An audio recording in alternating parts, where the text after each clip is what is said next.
शन्नो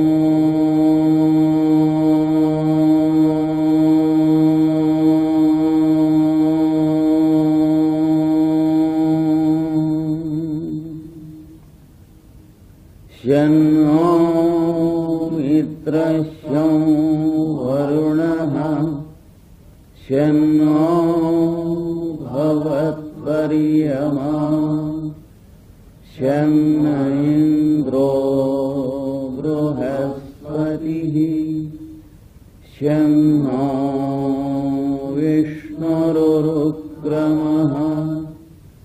नमो ब्रह्मणे नमस्ते वायो त्वमेव प्रत्यक्षं ब्रह्मासि त्वामेव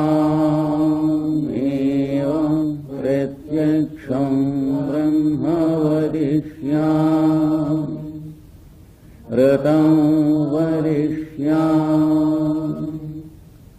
सत्यं वदिष्यामि तन्मामवतु तद्वक्तारमवतु अवतु माम् अवतु वक्तारम् ॐ शान्ति शान्ति शान्तिः. I am very happy to meet all of you once again, and I invite you once again into the song we sing in the name of the cycle of the year, because we meet every year, and through ages and millions of years man understood the beauty, harmony and the symphony of the song of the year, and he got himself trained under the direction of the intelligences of nature how to sing it, how to practice it, and how to teach it to his child. That is how it took place through millions and millions of years. And now the humanity knows what the song of the year is. And those who know it, they know the real significance and the import of what we call the scriptures. Because every scripture contains the import of what we call the song of the year in all its splendor. And once again, the song invites you to take your recourse in it and have your own wisdom from within your higher self through the instrumentation of your mind and senses to yourself. This is the import of all the scriptures of the world. And once again, we go to our lesson. Just as we take a weekend and we take a gap on Saturday and Sunday, and we resume the work on Monday every week. Similarly, we take a weekend about 11.5 months in the year, and we resume our work of learning this song once again on the Monday. So today we take it as the annual Monday, though it is a Sunday weekly.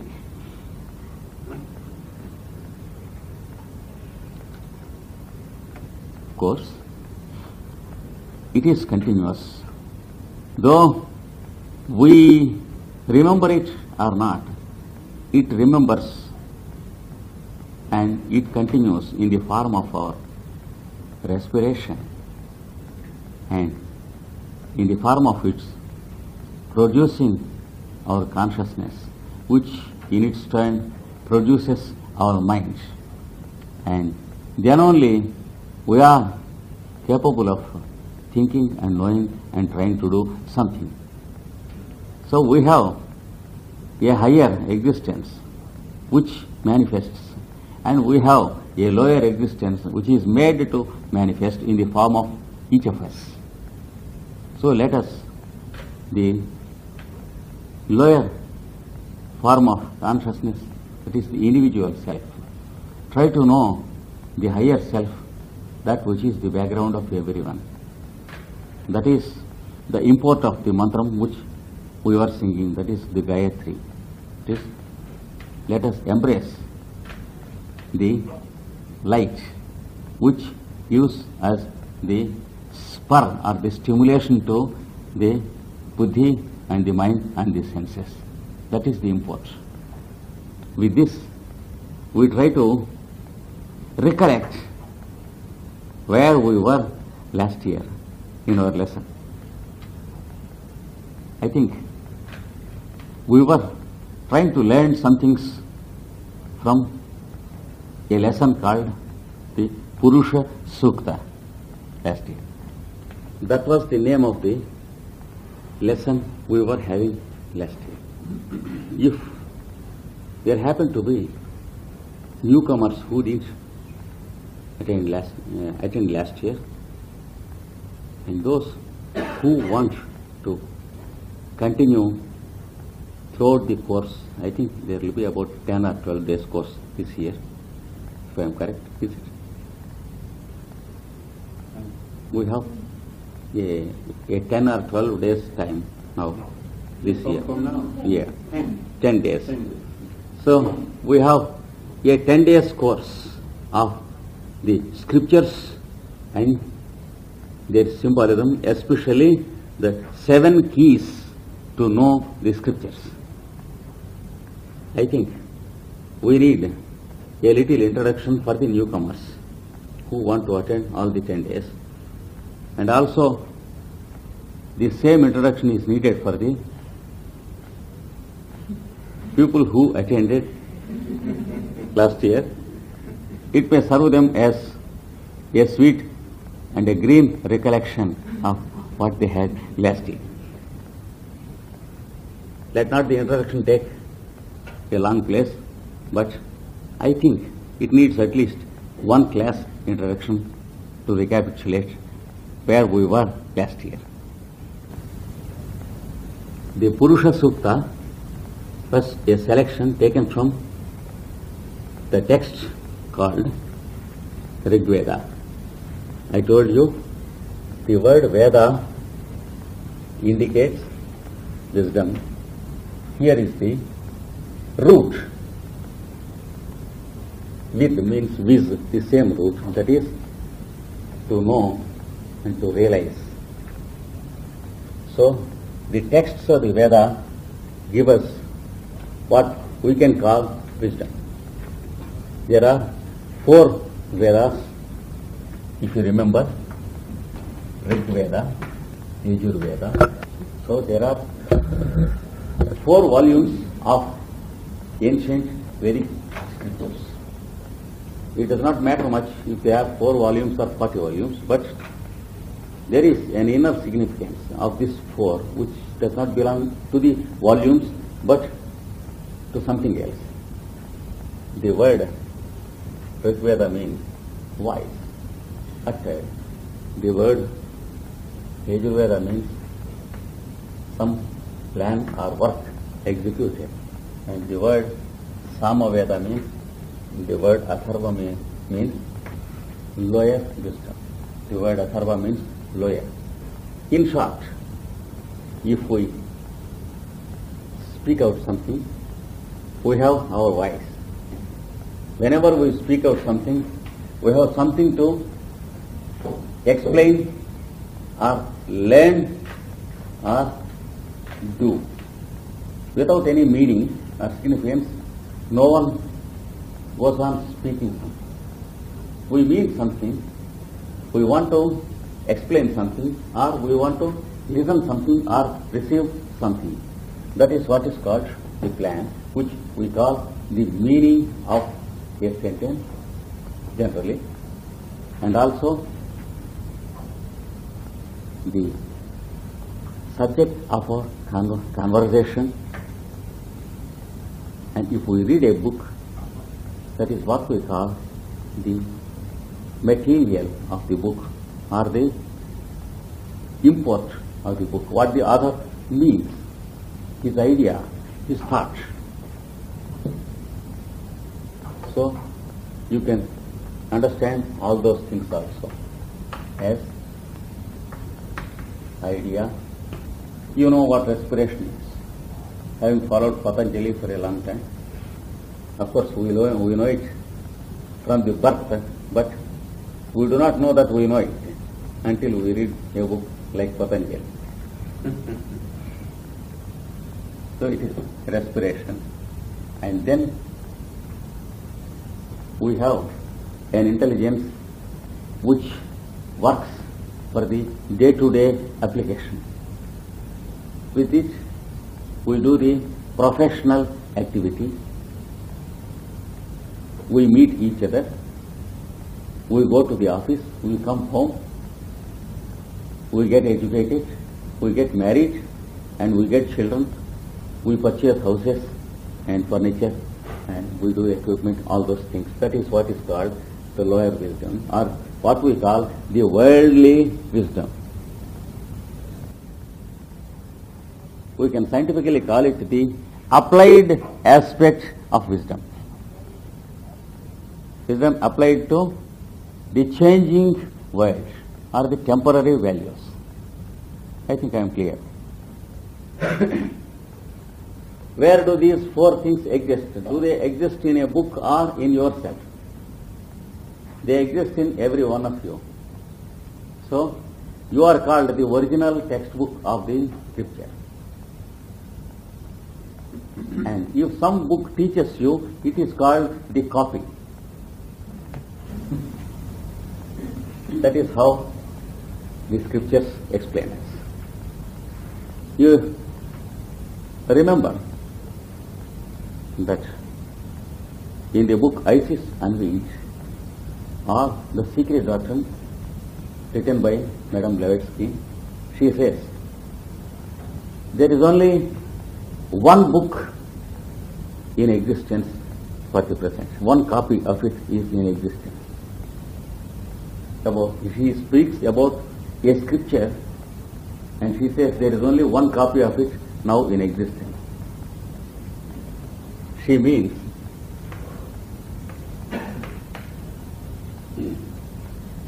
the I am in you, it is always singular, it cannot be plural.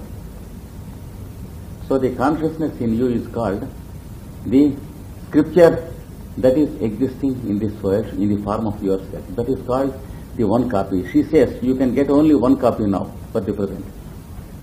Many of the readers thought that all the copies were lost, and now we have in the modern world only one copy somewhere else.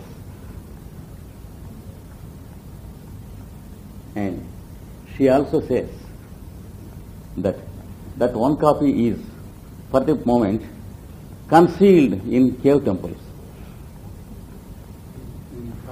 Cave temples. Then people thought they have to go into mountains and caves and search in jungles amidst tigers and lions. But she means, cave temples means the inner layers of our own psychological labyrinths where we have to go through and go into the innermost consciousness to find that copy, volume. So she says it is concealed in the ancient cave temples. Now it is there, she says. You should know how to understand these books, about what they are teaching. They are teaching of only one book. he says there is only one copy in existence. Always you are only I am, that is singular.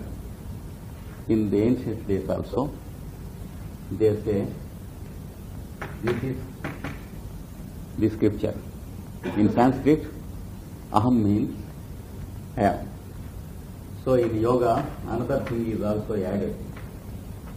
So means objectivity, something different from myself. In Sanskrit, so means he. Aham means I am. So first we are expected to practice the idea that he is myself and I am himself. And then we are asked to practice it with our respiration. You remember, I think, how Patanjali instructs us 3 years ago. We have to go to Patanjali once again, I think, next year. But we have now the wonderful book about this, so we can read it. So we will approach Patanjali again, more aged and more experienced, and he appreciates us. So he asks us to take in respiration with this sound and breathe out with this sound, and meditate upon the idea that the objective air, which we call he, the air, is the same as the subjective air with which we call I am. Because to utter the word I am, we use the same air as our breath. To utter he is, we use the same air as our respiration. See how the respiration makes the link between the objective air, our objective existence, and the subjective air.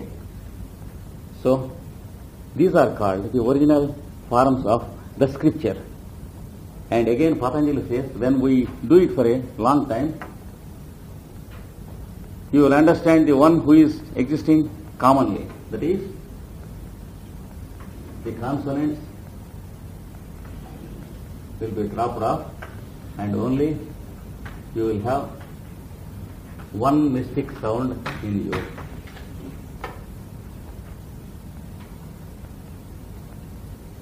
That is what is called the existence that is common in everyone. All these things, I think, you remember clearly.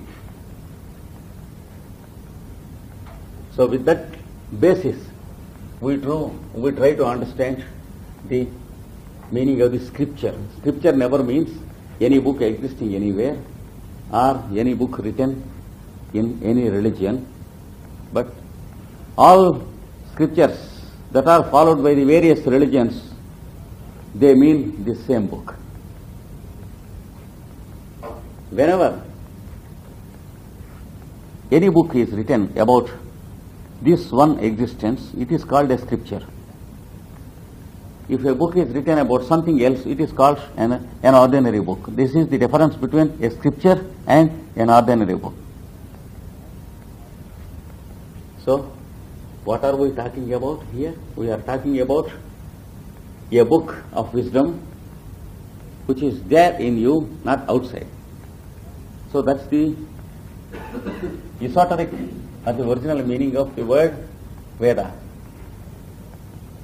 If the Indian scholar speaks of Vedas as volumes, he does not know what it is esoterically. He may be called only a scholar. But if a master speaks about Vedas, he means not the volumes, but about the one who is speaking and the one who is listening. So again, we reach the point of consciousness wherefrom we can start our lesson. We have travelled a little into the cave temples once again. And here, when we speak of this volume, we have the 4 stages. One is our respiration, and the other is the voice which comes out of the respiration. And then when we are breathing, we have mind. So we have what is called the Yajurveda or the existence as mind. So the respiration, voice, mind and their application. This is in short the total content of the whole scripture. First, the respiration, which was there without our own intention or effort, because we were not there when we started breathing. But we began to be there because there was the Word. The Word was with God, and the Word was God. These are the three stages. And after the Word is there with us, we are here, ourselves different from our Word. These are the things that are discussed in the volumes called the Vedas. That's why the subject of the discussion in those books is called Veda and not the volume. You say, if I say this is Bhagavad Gita, it does not mean it is the paper or the ink or the print. But without paper, ink and print, there is no other thing in this except those three things. What do I mean by Bhagavad Gita? It's not the paper, it's not the ink, it's not the page, it's not the print. But it is the one which makes all these things. These are not excluded from it.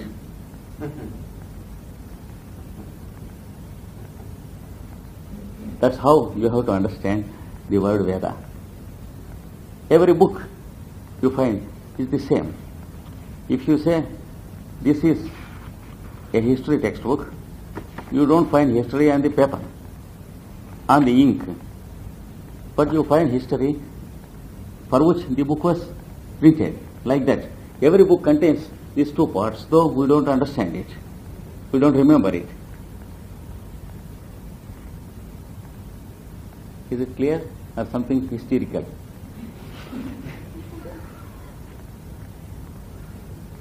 So, once again, let us understand what are the four volumes. They are there in us.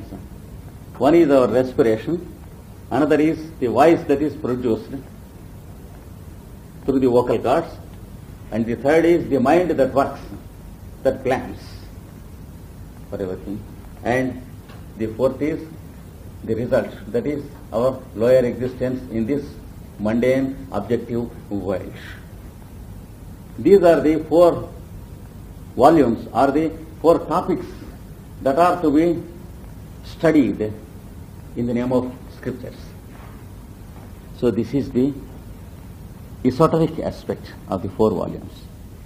And the outer aspect you have, if you go to the scholars into the universities, if you approach any Orientalist, he will give you how many volumes are there and how many editions have been printed of it, and in how many languages it has been translated, and how many pages each edition contains. That is the exoteric work, which is also important.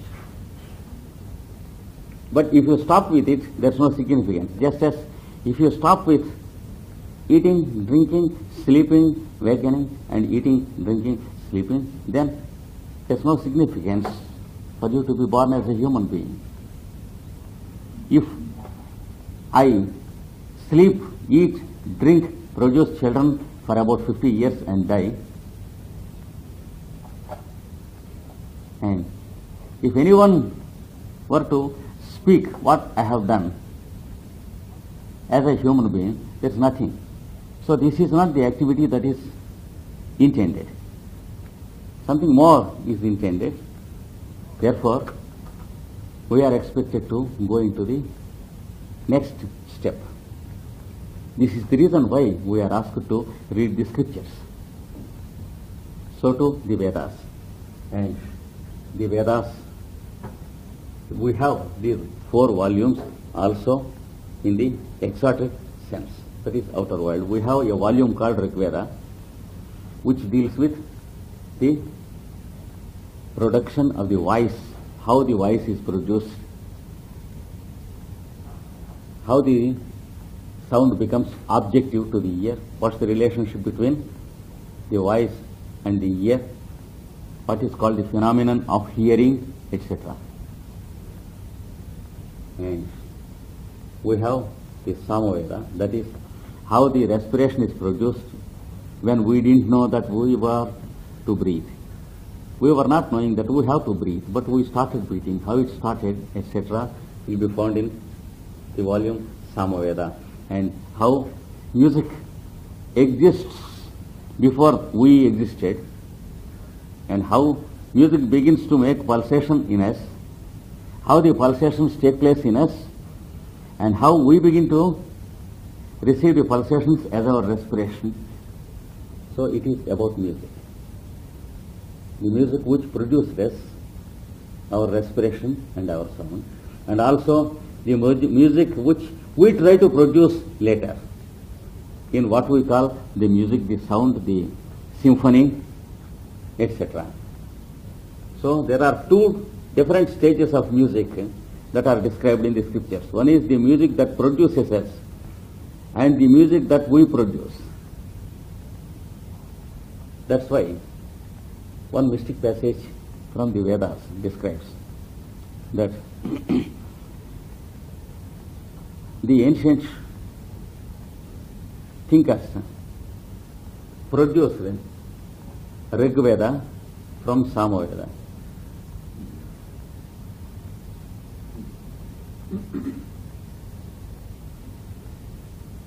And the Oriental scholars of the various universities, then they began to think that this was the older volume and this was subsequent volume. And again in the same passage, after some pages, they describe that Samaveda was produced from Rig Veda. It is a contradiction, and then the scholars thought it was something foolish. It was not foolish, but we have to know what the author wants to teach us. That means the ancients, that means the intelligences that are working in us to produce respiration, they first produced respiration and then they produced voice from respiration. That is what the first statement means. And then the second statement is, from voice, there are intelligences that are working here and they are helping us to make the voice into a musical voice and produce the musical sounds and to produce the rhythm and the beat and the song. We are trying to produce music again. So the music produces the voice. The voice we are trying to produce into music. Like this, we have mystic passages in the scriptures. This is only an example.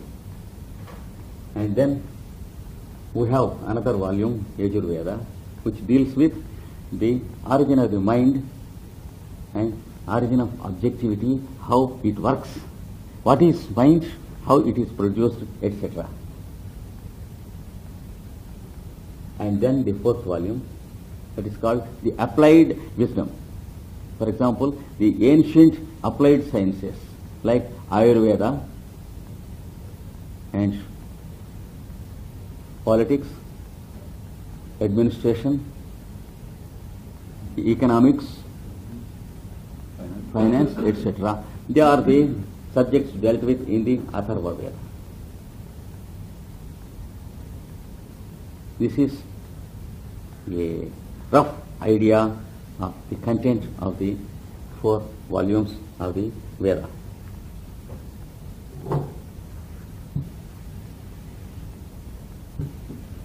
And it is also described that the Vedas begin with this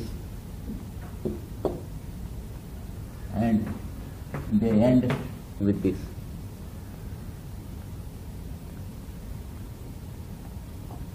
If you ask a scholar who is not a student of the esoteric aspect what it means, he says that we have to start uttering the Veda after uttering this word, and then stop reciting the Veda by uttering this.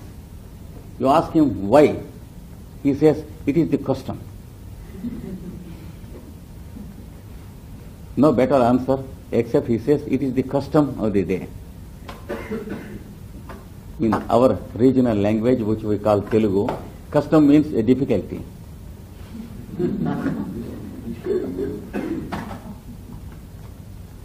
Whenever the scholar says it is a custom, we have a difficulty to understand because there is a stop there. We cannot understand further. But here, what the esoteric fellow means is the Vedas start from Om. That means the existence starts from the cause of respiration, and then respiration comes out as the third Veda, Veda of Sang, Samaveda, and then it comes out as voice, and then it comes out as mind, and then it comes out as your action. These are the 4 volumes. So they begin with yourself, the I am, and they culminate into yourself, the I am. That is what it means. Now, I think we remember the Vedas had the 6 keys to approach, and the 7th, the master key.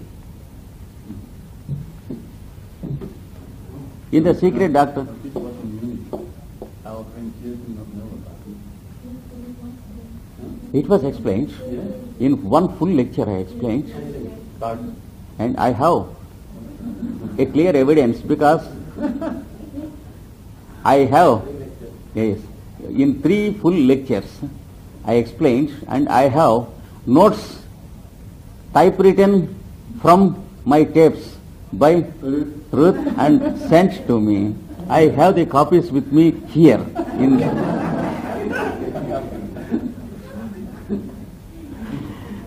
But since it's a long time, 1 year, they have grown esoteric. Once again, let us make them exotic.